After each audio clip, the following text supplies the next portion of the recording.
This is the Lone Crater YouTube. We hope this video helps. In this video, I will explain how to use a file store bot in Telegram. First, you'll need to locate a suitable bot by searching within Telegram. Once you find one, simply tap on its name and then hit the Start button to begin your interaction.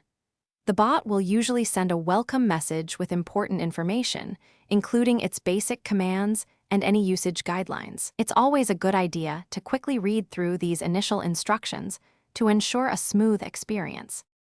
Storing your files is quite straightforward. You can easily forward any file, whether it's a document, photo, or video, directly from another chat into your conversation with the bot.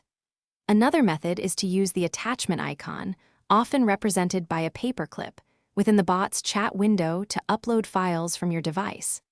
After a successful upload, the bot typically sends a confirmation message. Many bots also offer options to add custom tags or notes to your files, making them easier to find later. Retrieving your stored files is just as simple. Most file bots have commands such as /files or /list that will display all the items you've uploaded. If you've stored many files, you can often use a search function to find specific items by their name, file type, or any custom tags you might have assigned. The bot will then provide you with a list or direct links. Simply tap on the file you need, and it will either download to your device or open for a quick preview.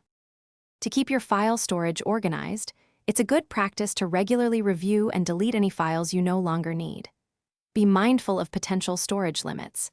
Some bots might offer a free tier of, say, 2 GB, while others might have different capacities. For enhanced security, always ensure your Telegram account itself is protected with a strong password and two-factor authentication.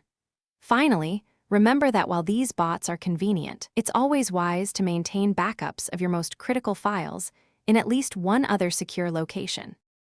Thanks for watching. Consider subscribing if we helped you.